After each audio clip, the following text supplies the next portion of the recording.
Tudo começou com a gente falando sobre as escrituras, o que é a Bíblia e tudo mais. Por que que isso é importante?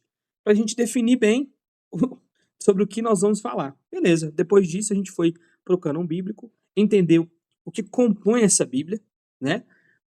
Todos os livros que compõem, aqueles que não compõem. Depois a gente foi para a parte assim, crucial do estudo, que é a ideia da autoridade, inerrância, a infalibilidade bíblica, para a gente entender que o que a gente tem em mãos não só está correto, como é verdade, né? E eu acredito que a gente chegou a esse denominador comum.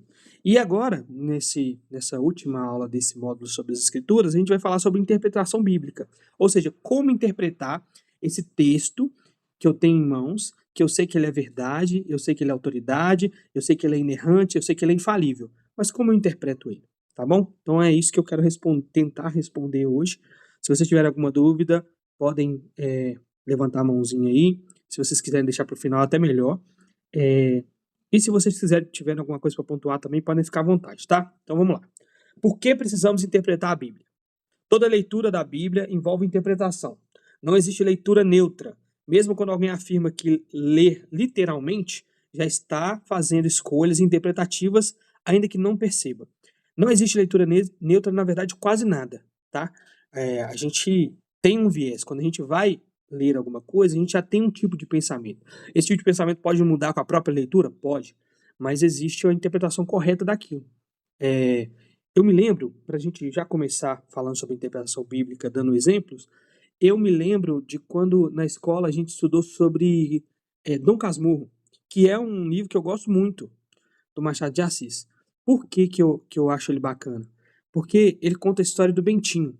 E o Bentinho é um cara extremamente inseguro e ciumento, que conhece a Capitu, não sei se vocês se lembram disso, ou vocês sabem dessa história, e se apaixona por ela e tudo mais. E aí, no meio da história, entra um melhor amigo do Bentinho, que o Bentinho começa a ter ciúmes e acreditar que Capitu traiu ele. E a história fica meio que interpretativa. Bentinho traiu, Capitu traiu o Bentinho ou não traiu? Nasce um filho da relação deles, mas o Bentinho começa a desconfiar que o filho parece demais com um amigo, aquela coisa toda. E assim, eu sou daqueles que defendem que Capitu não traiu Bentinho. Por quê? Porque o livro foi escrito na perspectiva de um cara doente mental. Entende? Bentinho é um cara doente mental. Doente de ciúmes. Então, por ser doente de ciúmes, ele interpreta tudo como algo que não é verdade. Então, assim, eu sou daqueles que interpretam dessa forma. O autor deixa em aberto de propósito, mas existe uma interpretação correta, tá? E creio eu ser essa interpretação. Então, assim, parando para pensar, se você ler o livro sem lembrar que a ótica é do Bentinho e quem é o Bentinho, você pode acabar caindo na ideia de que Capitu traiu ele. Mas, se você lembrar do contexto disso tudo, você interpreta, no meu ver, corretamente.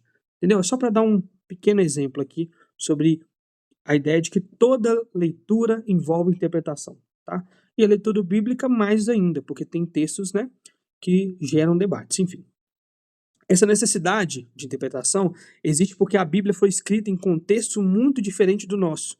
Ela foi produzida ao longo de séculos, em culturas antigas, com linguagem, costumes e formas de pensamento distintas. Ignorar isso leva facilmente a interpretações equivocadas. E eu vou falar sobre isso ao longo da nossa conversa aqui, que é a ideia de que as pessoas se esquecem disso. Se esquecem que a Bíblia não foi escrita em primeira instância para nós.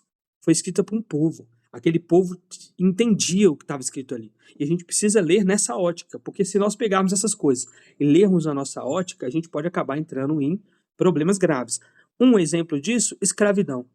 No antigo, nas civilizações antigas, existiam vários tipos de escravidão. E muito raramente, escravidão por cor. Não foi o que aconteceu em 1500. Ali era uma escravidão por cor. Ah, mas a escravidão na antiga era boa? De jeito nenhum. Mas era um modelo de governo bem diferente, onde o escravo ele tinha direitos, o escravo, depois de 7 anos, ele era liberto. Então, assim, tem toda uma questão. Só que você vê muitas pessoas na internet, os famosos descrentes tentando ensinar crente sobre a Bíblia, que vão dizer que não, a Bíblia é a favor da escravidão, embora não tenha nenhum versículo que diga isso. Então, assim, essa falta de contemporaneidade, entender o tempo onde a Bíblia foi escrita, também pode gerar interpretações equivocadas, tá? Além disso, a Bíblia não é um livro uniforme. Ela contém diferentes gêneros literários, narrativas, leis, poesias, profecias, cartas, e cada um deles comunica de uma forma específica. Você não lê uma profecia do mesmo jeito que você lê uma narrativa. Uma narrativa mostra os fatos. Uma profecia precisa ser interpretada. Entende? Se você não entende o gênero literário que você está lendo, você pode cair em um problema grave, em uma contradição muito grande. Você pode interpretar de forma errada. Entende? Vamos lá. Outro fator importante é a revelação progressiva. Deus não revelou tudo de uma só vez, mas ao longo da história. Por isso, algumas verdades são compreendidas de forma mais completa à luz de Cristo, por exemplo. Vocês já ouviram na igreja várias vezes a ideia de que Cristo, as coisas do passado eram sombras do que viriam, e Cristo é o cumprimento dessas coisas. Então, às vezes você lê, principalmente, por exemplo, você lê as leis ali, e se você não se lembrar do que Hebreus está dizendo, que é quase que a interpretação das leis ali, você não entende o evangelho. Você fala, cara, mas para que isso? Para que serve isso? Por que o sacrifício? Por que isso? Por que aquilo? E essas coisas se cumprem em Cristo. É o que nós chamamos de revelação progressiva. Abrindo um parêntese, algumas pessoas heréticas costumam dizer que Deus continua se revelando progressivamente, mas não é o que a Bíblia diz, tá?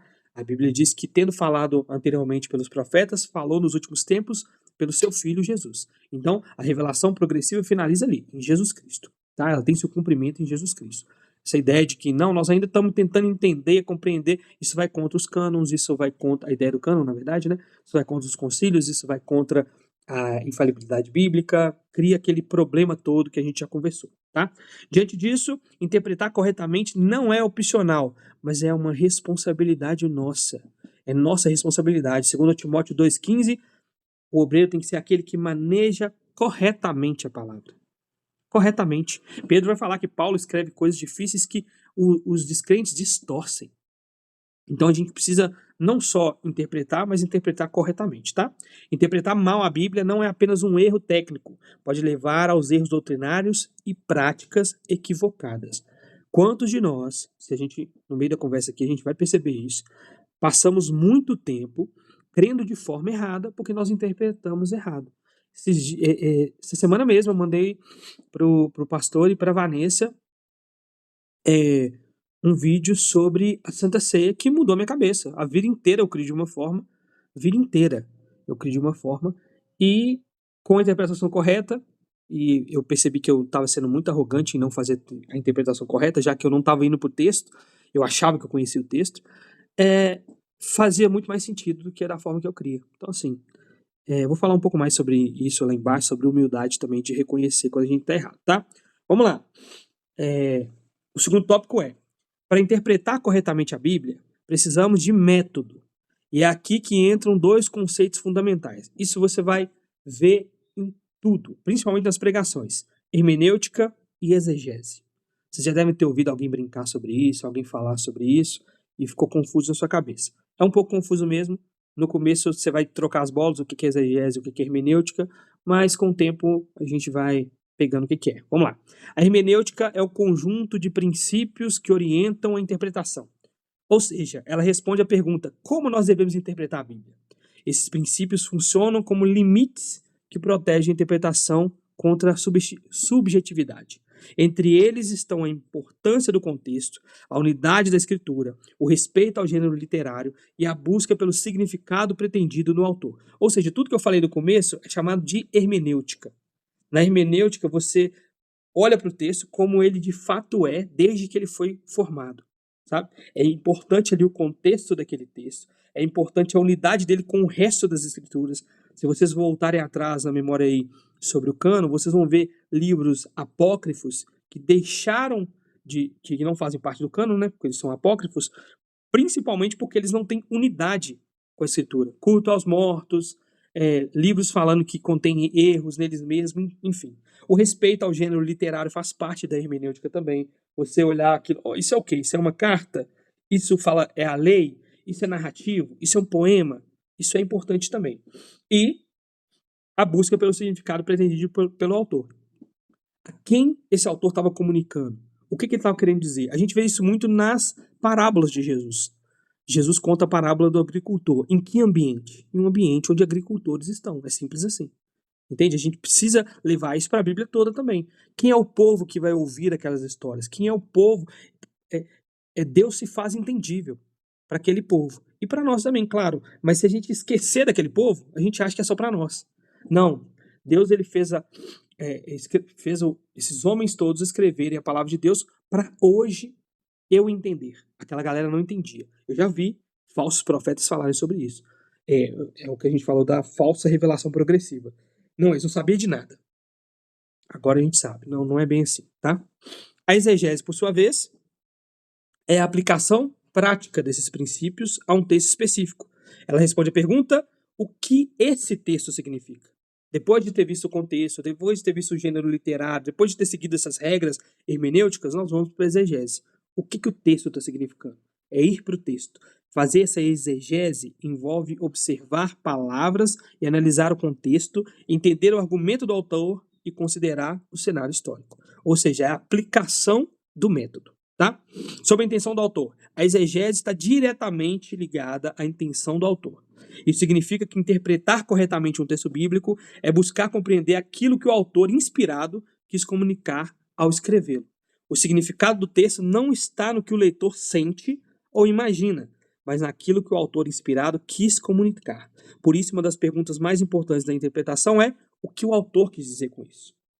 Vocês vão ver esse erro grotesco no meio de muitas pregações. As pessoas pegam um texto base e desse texto base tiram coisas que o autor não quis dizer. Eu vou me aprofundar um pouquinho mais mais à frente, mas entenda o seguinte: a interpretação bíblica é uma só. Aplicações podem existir. Várias aplicações. Você pega um texto e você pode aplicar ele na sua vida, no seu trabalho, com os amigos, em uma situação que está acontecendo. Mas a interpretação é uma só.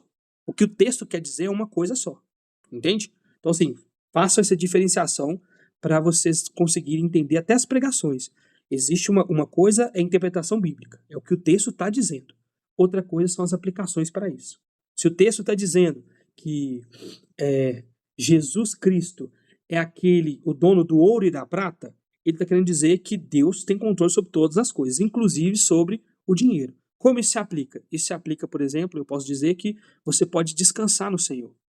Porque o seu dinheiro não é o que te sustenta. O que te sustenta é o Senhor. Isso está no texto? Não, mas isso é aplicável através do texto. Interpretação é uma só, mas aplicações podem variar desde que elas estejam de acordo com a interpretação correta, tá? Esse princípio protege contra leituras subjetivas e mantém a interpretação fiel à palavra de Deus.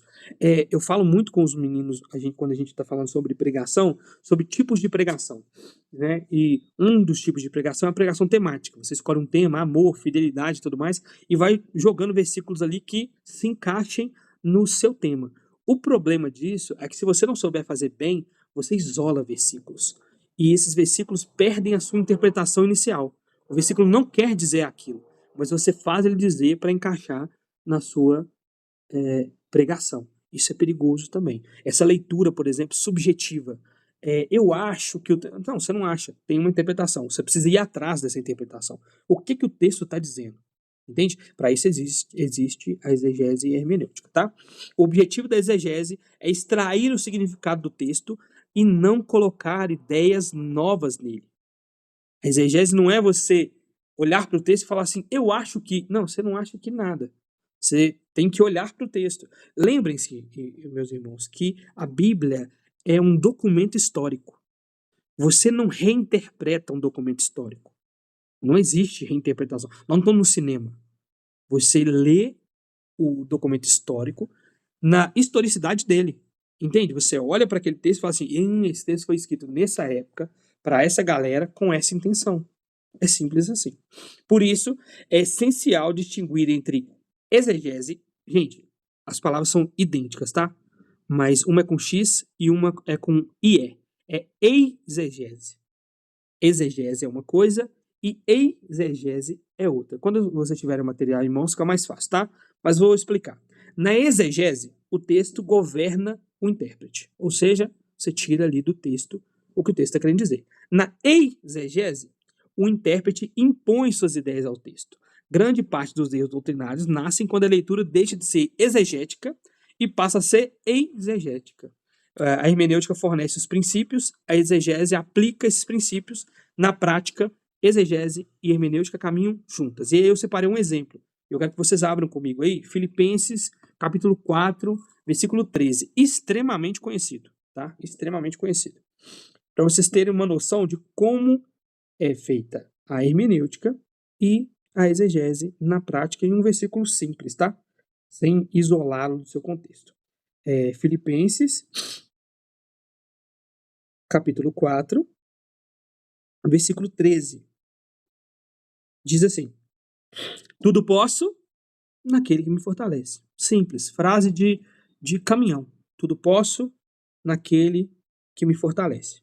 Muitas vezes, esse versículo é entendido como uma promessa de sucesso em qualquer área da vida. O nome disso é exegese. Você pega um texto e você aplica nele a sua visão. Não, isso quer dizer que eu posso fazer o que eu quiser, Deus prometeu sucesso em todas as áreas, porque eu posso tudo naquele que me fortalece. No entanto, ao observar o contexto, vemos que Paulo está falando sobre contentamento em meio a diferentes circunstâncias.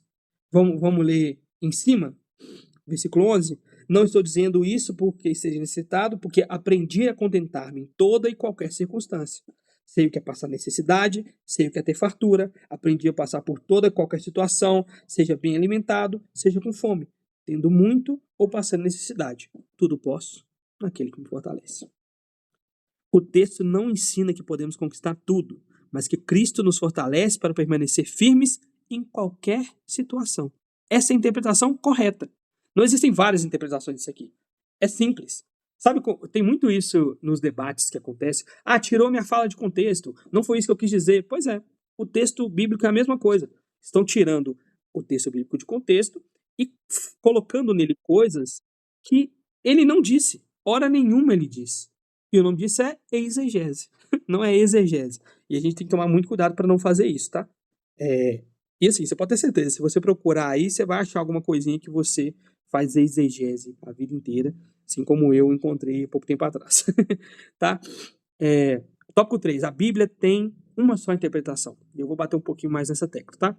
O princípio fundamental é que cada texto bíblico possui um único significado correto, aquele pretendido pelo autor inspirado.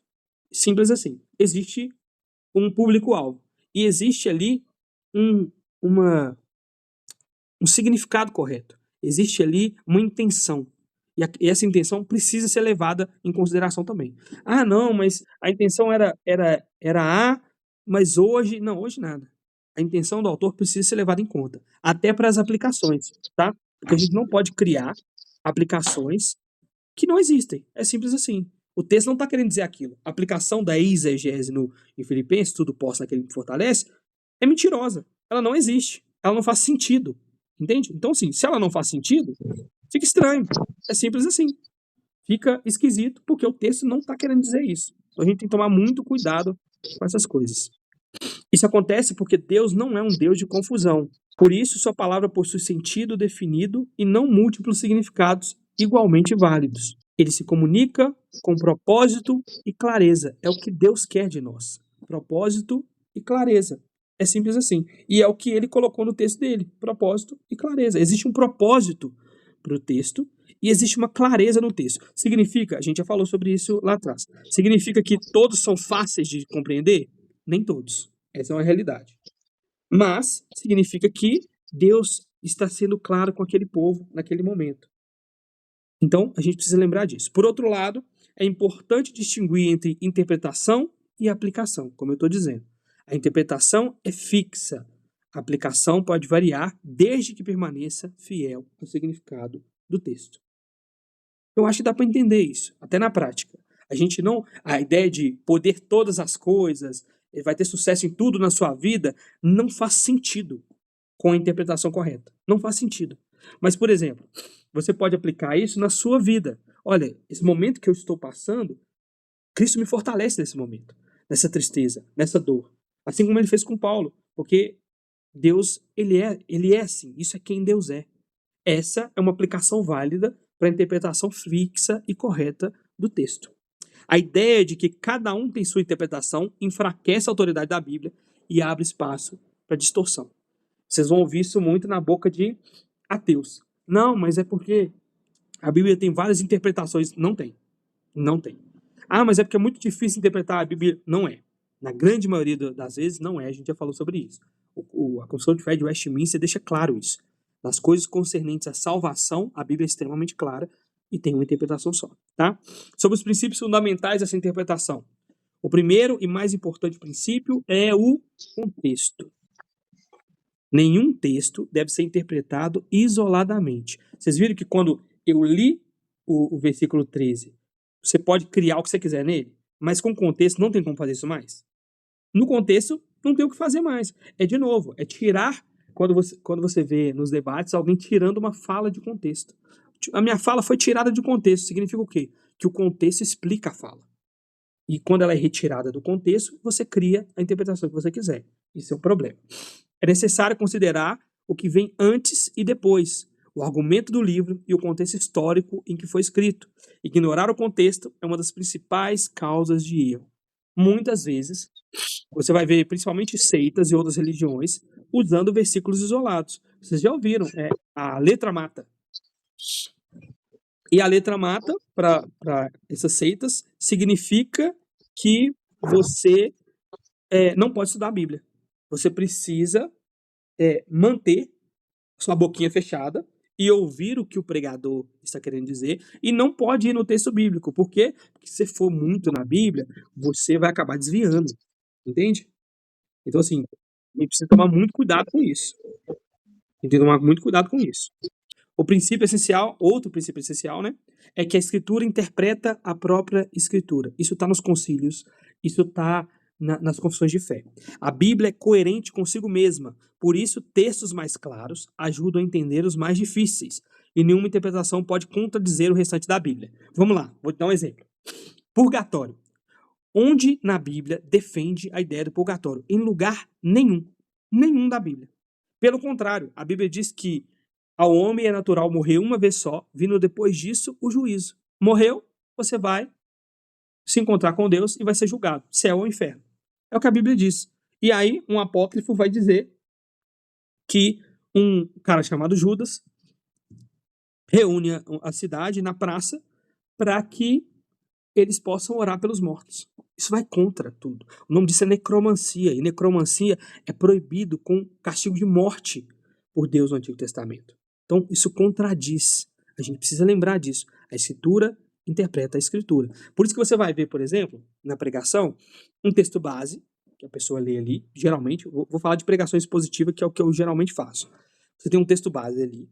Você tem a explicação, o contexto desse texto, o que está acontecendo ali antes desse texto.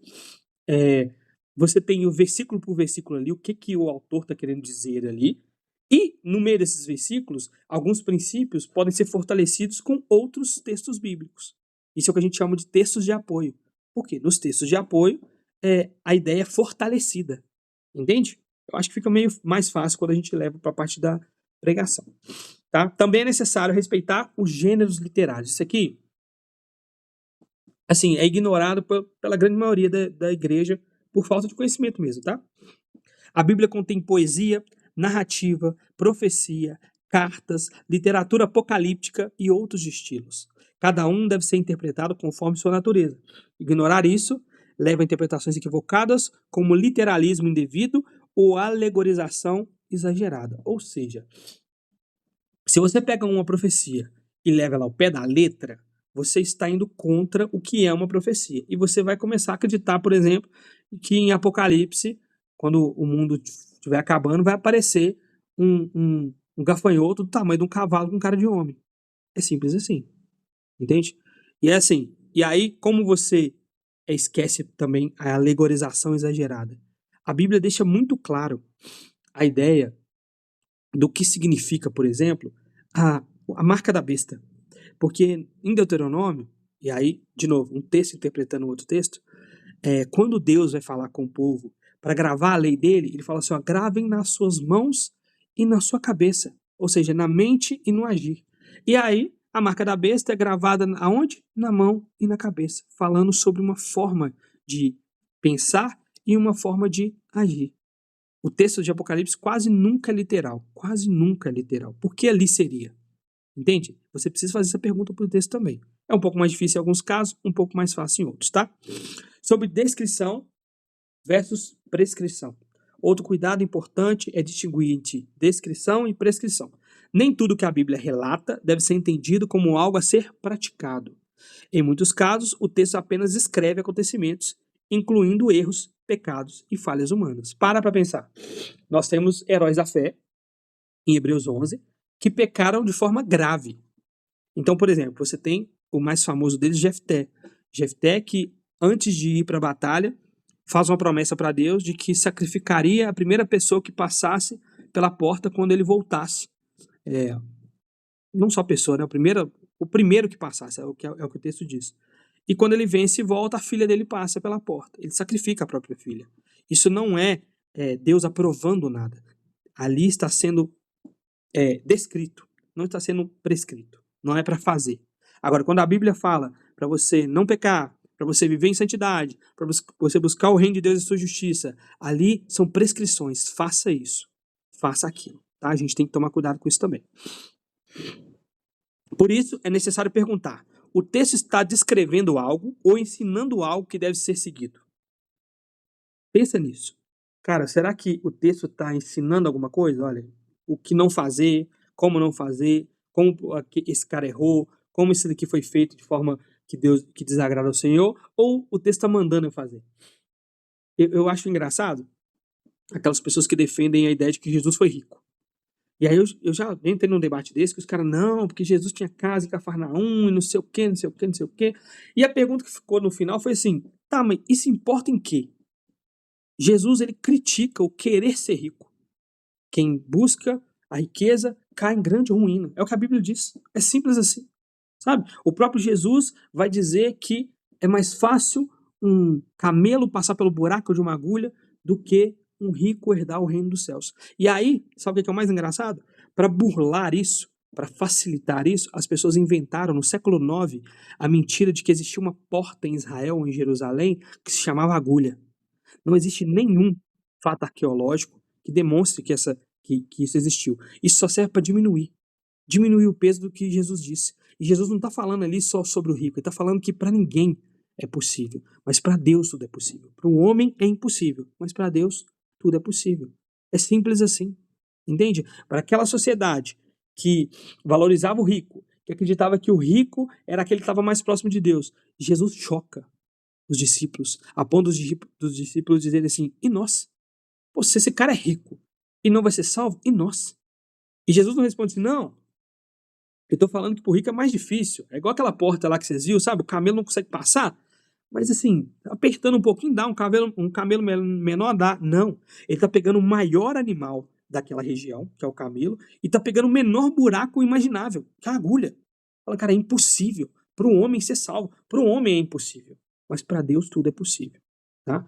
A gente precisa tomar cuidado com isso. Essa distinção entre o que o que a Bíblia está descrevendo e o que a Bíblia está nos mandando fazer, tá? A regra de ouro da interpretação é o seguinte, uma forma simples de resumir esse cuidado é a seguinte regra: o texto não pode significar hoje aquilo que nunca significou quando foi escrito. É bem simples. Essas pessoas, por exemplo, que pregam a confissão positiva, que é a ideia de que você pode declarar, determinar que as coisas vão acontecer. Você não vê isso no Antigo Testamento. Você não vê isso no Novo Testamento. Você vê pessoas orando a Deus em nome de Jesus. Você vê pessoas lidando com tudo posto naquele que me fortalece, por exemplo. Você não vê ninguém declarando bênçãos e vitórias. Você não vê. Você não vê. Quando Deus não fala, o povo cala. É simples assim. Então a regra de ouro é isso. O texto não pode significar hoje aquilo que ele nunca significou quando foi escrito, tá? Isso reforça a importância de respeitar o contexto original e impede que o texto seja adaptado às ideias do leitor. Sobre essa revelação progressiva, meus queridos, Deus revelou sua vontade de forma gradual ao longo da história. Isso significa que o Antigo Testamento aponta para o Novo e que muitas promessas e práticas encontram seu cumprimento em Cristo, né? A gente não sacrifica bode mais. Por exemplo, o sistema de sacrifício, a Páscoa e as promessas messiânicas são compreendidos plenamente à luz da obra de Jesus. Deus não mudou. O que mudou foi um nível de clareza da revelação. De novo, vou usar o texto de Hebreus. Naqueles tempos, Deus falava através dos seus profetas. Nos últimos dias, falou por meio do seu Filho. Entende? A revelação progressiva converge para Cristo. Cristo. Os seus discípulos ensinaram tudo o que Cristo ensinou a eles. É isso que a grande comissão é. Ensinando todas as nações tudo aquilo que vocês aprenderam de mim. Entende? O discípulo não está criando regra nova, não. É aquilo que eles aprenderam de Jesus. E Jesus veio mostrar o verdadeiro cumprimento do quê? Da lei. Então Deus não mudou. Tá bom? Cristo, meus queridos, é o centro das Escrituras. A Bíblia apresenta uma história unificada, a história da redenção. Cristo é o centro dessa história. Isso não significa forçar Cristo em todos os textos, mas reconhecer que toda a Escritura, direta ou indiretamente, aponta para Ele. Por exemplo, quando o livro de Esther não cita Deus, as pessoas falam assim, não, mas por que não? E aí a Igreja Católica tem um pedaço que cita Deus, uma oração lá e tudo mais, que é apócrifa, é de 400, 500 anos à frente do que está acontecendo. Sim, até mais, na verdade. Então, assim, mas não fala o nome de Deus hora nenhuma, mas você está vendo ali o povo de Deus agir. Você está vendo ali Deus agir. Entende? Implicitamente, indiretamente, aponta para quem? Para Cristo. Faz parte do povo. E esse povo é o povo de quem? O povo de quem Deus prometeu a Abraão que faria com que ele fosse pai de muitas nações. Entende? Então tudo converge para Cristo. A interpretação correta segue um caminho. Primeiro, entender o texto no seu contexto, depois situá-lo na história da redenção e então reconhecer sua relação com Cristo. Você vai ver muitas das vezes a pregação sempre apontar para Cristo. Os concílios, por exemplo, e principalmente a reforma, vai dizer que toda pregação que não aponta para Cristo não é a pregação do evangelho. Então, assim, essas pregações muito alegóricas, muito, vou falar sobre amor, sobre alegria, não sei o quê. Cara, tudo bem, desde que converja para Cristo. Cristo é o centro, ele é o motivo da nossa alegria, ele é o princípio e o fim. É por ele, porque dele, por ele, para ele são todas as coisas, certo? Então, assim, a pregação e a interpretação precisa convergir para isso, tá? Erros comuns da interpretação. Entre os erros mais frequentes estão interpretar texto isolado, ignorar o contexto, alegorizar sem critério. Muitas das vezes isso acontece. Você vai criando historinhas ali onde a Bíblia não te dá essa liberdade. Ler a Bíblia de forma subjetiva. Muitas pessoas acreditam, por exemplo, hoje, isso até cresceu bastante, eu não achava que tanto não, mas acreditam que Gênesis não é literal. E tentando conciliar a ciência com a fé, dizem que Gênesis, o mundo não foi feito em 7 dias, mas é o que a Bíblia diz. Foi passado tarde e manhã e esse foi o primeiro dia. É simples assim. Existe ali uma passagem de tempo. Adão e Eva não simbolizam não simbolizam nada. Adão foi um homem, Eva foi uma mulher. É o que a Bíblia diz. Entende? A gente não pode alegorizar onde a Bíblia não manda alegorizar. Entendeu? Você não pode ler a Bíblia de forma subjetiva. Na verdade, nada. O que o texto quer dizer é isso. Usar texto, outro erro, usar o texto para confirmar ideias pessoais. Isso aqui é muito perigoso, principalmente para pregadores, tá? E assim, a caixinha de promessas fez seus discípulos também. Que é a ideia de você pegar um texto isolado e, assim, confirmar o que você queria. Aí, Deus está confirmando no meu coração, minha filha. Ô, meu querido, você nem lê Bíblia, você nem busca o Senhor. Como é que Deus vai confirmar algo com você? Entendeu? É você que está se confirmando. E aí, quando as coisas dão errado, ferrou. Eu indico vocês o livro Tomando Decisões Segundo a Vontade de Deus, que foi o que a gente leu no Clube do Livro do ano passado.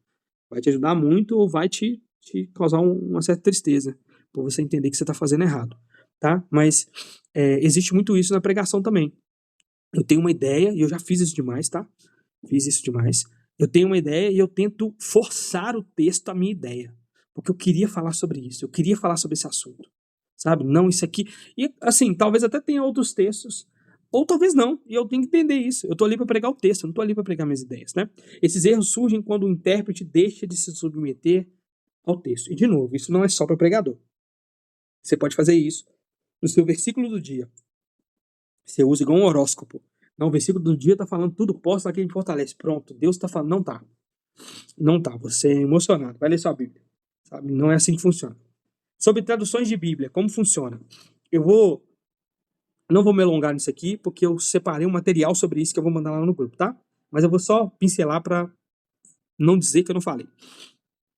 A Bíblia não foi escrita originalmente em português, mas em hebraico, aramaico e grego. Por isso, dependemos de traduções feitas a partir dos textos originais. Essas traduções são realizadas por equipes de especialistas, envolvendo estudiosos das línguas originais, teólogos e pesquisadores de manuscritos antigos. Como existem pequenas variações entre esses manuscritos, entra em ação a crítica textual. Não confundam crítica textual com alta crítica. Alta crítica é heresia e leva ao inferno. Crítica textual é o nome desse método que é usado para traduzir a Bíblia, tá? A crítica textual busca identificar a forma mais próxima do texto original.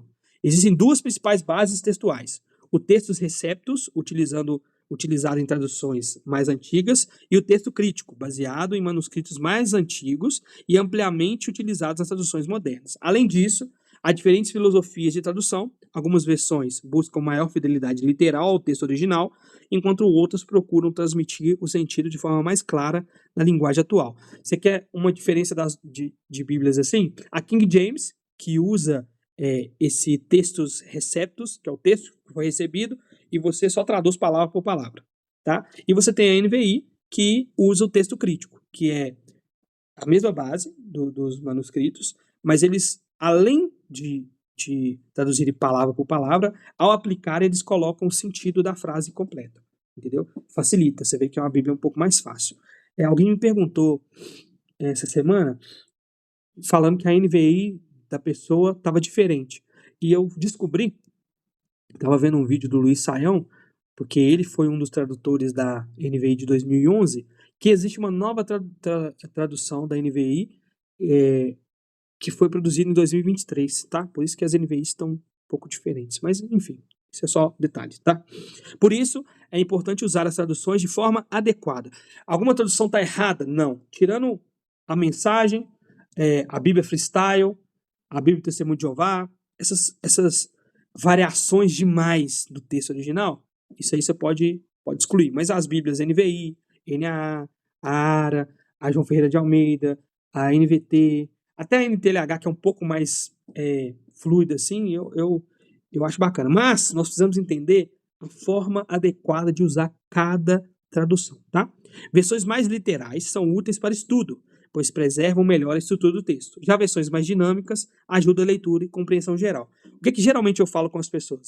Quando você for estudar, pega uma Bíblia que usa o textus receptus lá, porque é mais fiel ao original, no sentido de letra por letra, palavra por palavra ali. Você joga na Strong, por exemplo, no dicionário Strong, por exemplo, fica mais fácil. Para estudo bíblico mesmo, é mais fácil essas Bíblias mais antigas. A King James, a ARA, que você vai estudar. Então, tipo assim, se aparecer um termo lá, igual, por exemplo, a King James, ela traduz força por chifre, que era assim que foi traduzido anteriormente. No passado era assim. A ideia de força é chifre, né? Então, você achou aquilo estranho, você já está estudando mesmo? Então, você procura ali os significados e fica mais fácil. Agora, por exemplo, para se ler na igreja, algumas igrejas têm as suas versões padrão. Né? A presbiteriana, por exemplo, ela tem, se eu não me engano, a NAA, Nova Almeida Atualizada, como padrão. A nossa igreja geralmente usa a NVI. Vocês vão ver ali a NVI. Por quê? Porque ela é de fácil entendimento. Agora, por exemplo, a NTLH, eu não usaria para estudar de raça nenhuma. Não tem como estudar nela. Possível. Mas ela é uma excelente Bíblia para quem está começando na fé e para evangelizar na escola. Viagem missionária, eu levo minha NTLH, que ela é mais, ela conversa mais com a atualidade, sabe? Mas para estudar é impossível. Impossível estudar com ela, porque esse não é o propósito dela, tá? Então, ou seja, não são Bíblias heréticas, ruim, boa, nada. É só você usar a forma adequada para cada tradução, tá? Uma prática recomendada é comparar traduções, pois isso ajuda a perceber nuances e evitar interpretações precipitadas. Eu faço isso. Eu tenho NVI e eu tenho a do MacArthur lá, que é NAA, e eu comparo as duas. É importante lembrar que o maior problema geralmente não está na tradução, mas na interpretação. Mesmo uma boa tradução pode ser mal utilizada se o texto for tirado do contexto. Tá? Sobre a aplicação bíblica, existe um método prático, irmãos, que é o seguinte: observação, interpretação e aplicação. Para ajudar na leitura e estudo da Bíblia, é útil seguir o caminho simples. Primeiro, observação. O que o texto diz? Aqui buscamos identificar palavras importantes, repetições, quem está falando e o que está acontecendo no texto. Parem com a ideia, ou se vocês não tiverem essa ideia, não criem essa ideia na cabeça de vocês, de, gostei de um texto, vou procurar uma pregação. Não, lê o texto primeiro. Porque a pregação já tem um viés. A ideia é você observar primeiro o texto. O que esse texto está querendo dizer? E aí você lê o contexto, o que está atrás, o que está na frente, para você tentar entender porque as palavras são importantes, risca, rabisca, aquela coisa. A leitura fica fácil. Depois, a interpretação. O que o texto significa? Primeiro, o que ele diz. Está dizendo isso. Está dizendo que Jesus está andando em tal lugar, e ele foi para tal lugar, e ele fez tal coisa. Pronto, é o que ele diz. É a observação. Tentar imaginar o cenário. Depois, a interpretação. O que o texto significa. Nesse momento, analisamos o contexto, o argumento do autor e o ensino geral das escrituras. Geralmente, você precisa agora de uma ajuda. Você vai na internet, vai em autores confiáveis, em livros confiáveis, em pregações confiáveis e chega à interpretação ali do que o texto significa. E aplicação. O que o texto exige de nós. Aquele texto é para a nossa mudança. Você vê que uma pregação ela tem isso no final. O que eu tenho a ver com essa história? Estou contando a história de Davi e Sansão. Tá, mas o que eu tenho a ver com isso? Tá? A partir do significado correto, buscamos entender como viver à luz dessa verdade. Esse processo ajuda a manter a leitura organizada e evita conclusões apressadas ou equivocadas. A aplicação é o objetivo final da interpretação, mas ela deve ser feita com base no significado correto do texto. A origem é fundamental. Primeiro interpretar, a ordem, desculpa. Primeiro você interpreta, depois você aplica. Você não lê e fala assim, não, então isso aqui... Não. Tenta interpretar primeiro. O que está acontecendo ali? Qual é o contexto? Tudo, depois você aplica, tá? Uma aplicação fiel respeita o contexto, está em harmonia com a escritura e leva à transformação de vida. Deus, se vocês não lembrarem de nada que eu falei aqui, lembrem disso. Deus não tem nenhum tipo de... Como é que eu vou explicar bem aqui? Deus, ele não se submete àquilo que ele não disse. É isso, pode ser, fica mais fácil assim. Deus não se submete àquilo que ele não disse. Então, por exemplo, se você está crendo de uma forma errada, Deus não se submete a isso. Pode ser que aconteça das coisas acontecerem como você acredita? Pode. Deus ele é misericordioso. Mas ele não se põe debaixo de uma coisa que ele não disse. Tá? Por isso muitas pessoas se frustram na fé, porque elas creem em promessas que Deus não fez a elas. Promessas que Deus fez a Abraão, promessas que Deus fez aos profetas, mas que não fez a nós. Entende? Então, assim, a gente tem que tomar cuidado com isso. O que transforma a Bíblia, a nossa vida, é a escritura de forma fiel. É a verdade. Deus se submete à verdade. Ele não se submete àquilo que a gente acha que é, não, tá? Perguntas úteis nesse processo. O que o texto revela sobre Deus? O que ele mostra sobre o ser humano? Que resposta ele exige de nós? Cara, um texto bíblico que não exige de nós mudança, arrependimento, santidade, você está lendo errado. Você está lendo errado. Você lê a história do povo de Israel e fala assim, não, que povo pecador. Não, você está lendo errado. Você precisa lembrar assim, o que Deus está revelando sobre ele mesmo? Cara, Deus é santo. E ele não aceita o pecado. O que ele mostra sobre o ser humano? Cara, o ser humano é mau. Não importa quantas chances Deus dê para o ser humano, ele continua sendo mau. E que resposta ele exige de nós? Eu não posso ser assim mais não. Eu preciso mudar. Preciso mudar. Eu preciso me arrepender para que eu me achegue perto de Deus. A Bíblia não foi dada apenas para ser entendida, mas para ser vivida. Minha mãe fala muito isso. Não é de muito conhecer, é de muito viver. Aí você pode usar essa desculpa para falar assim, então, já que não é de muito conhecer, eu não preciso estudar, não preciso ler muito. Isso é tirar a minha fala de contexto. É de muito viver. Como que você vive uma coisa que você não conhece? Que você não entende? Entende? Você vive uma mentira. E, de novo, Deus não se submete à mentira. Tá? Não se submete. Você vai se frustrar com você mesmo. Para concluir, meus queridos, aí eu vou abrir para vocês ficarem à vontade, tá? Interpretar corretamente a Bíblia é essencial para conhecer a Deus de forma verdadeira. É possível conhecer princípios, entender estruturas e ainda assim não submeter ao que o texto ensina.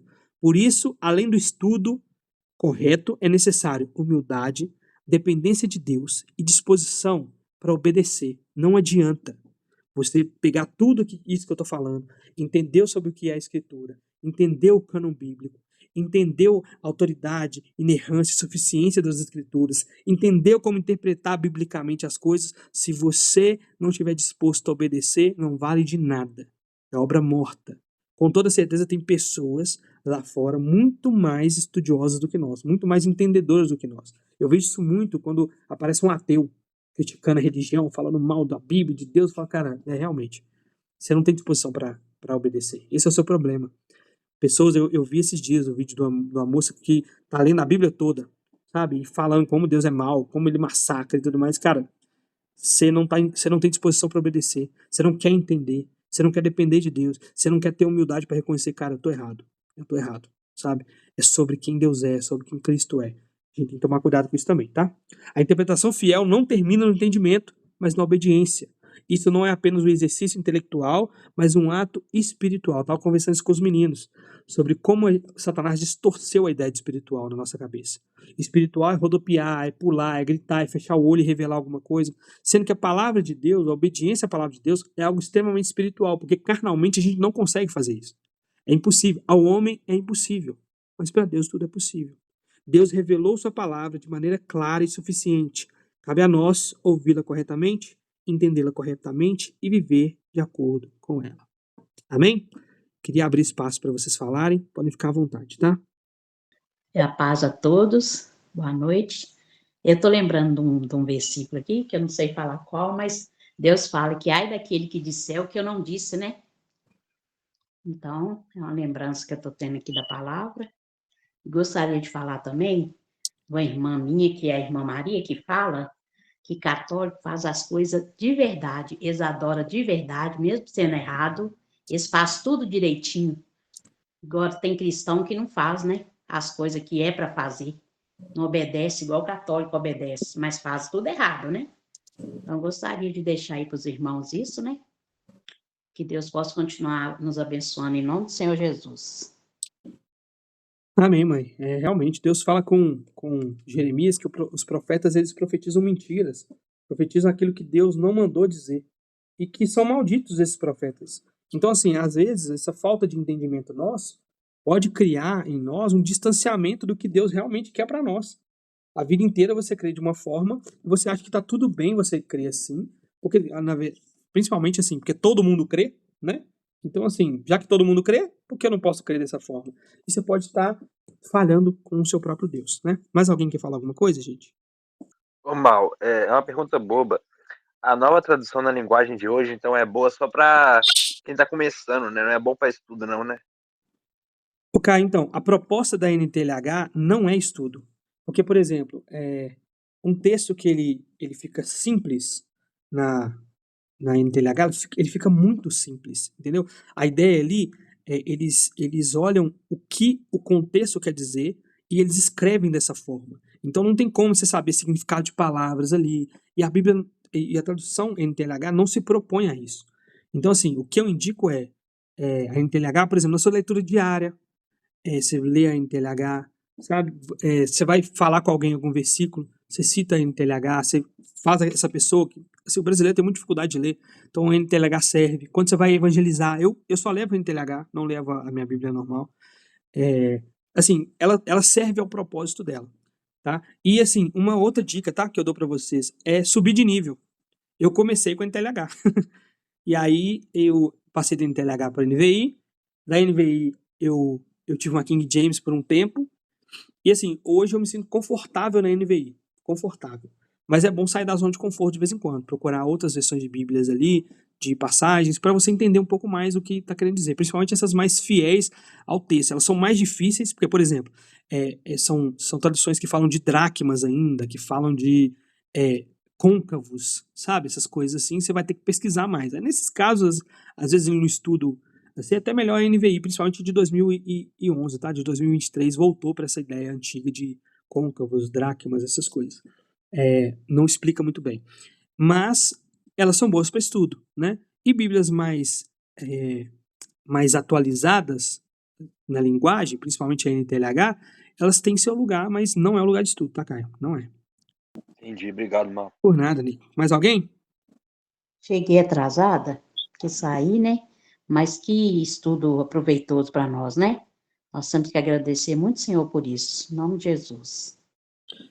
Amém, amém, glória a Deus, tá? Então eu vou fazer o seguinte, gente, já vou passar um pouquinho do tempo aqui, tá? Eu mandei lá no nosso grupo a foto de alguns livros que eu tenho, tá? De novo, podem existir outros livros melhores sobre o tema, ou bons, tão bons quanto sobre o tema, mas se vocês quiserem aprofundar, tem material, assim, na internet, assim, aos montes, mas eu indico o livro, tá? Porque livro você anota, você risca. Ah, eu não risco meus livros, bobo que você é. Anota, risca, rabisca, enfim. O primeiro livro foi o do John MacArthur. Eu coloquei Por que Crer na Bíblia. Foi um dos primeiros livros que eu li sobre, sabe, a autoridade da Bíblia, a inerrância, suficiência das escrituras. Me ajudou muito, sabe, nessa ideia assim, cara, a Bíblia é verdade mesmo? Por que eu tenho que acreditar nela? Então, assim, foi muito bom pra mim. Tá todo marcado, tadinho. O segundo é do Enterwright, As Escrituras e a Autoridade de Deus. E o Enterwright, ele foca mais nessa ideia de que Deus é o autor supremo, inclusive das Escrituras. Então, assim, é um aprofundamento muito bom do mesmo tema do MacArthur, tá? Depois, assim, esse Entendes o que lês, ele é assim, é livro de cabeceira. É livro de cabeceira. Tanto que ano passado eu li, eu preciso ler ele esse ano e ler uma vez por ano. Por quê? Porque ele fala sobre esses gêneros literários e como interpretar cada um deles.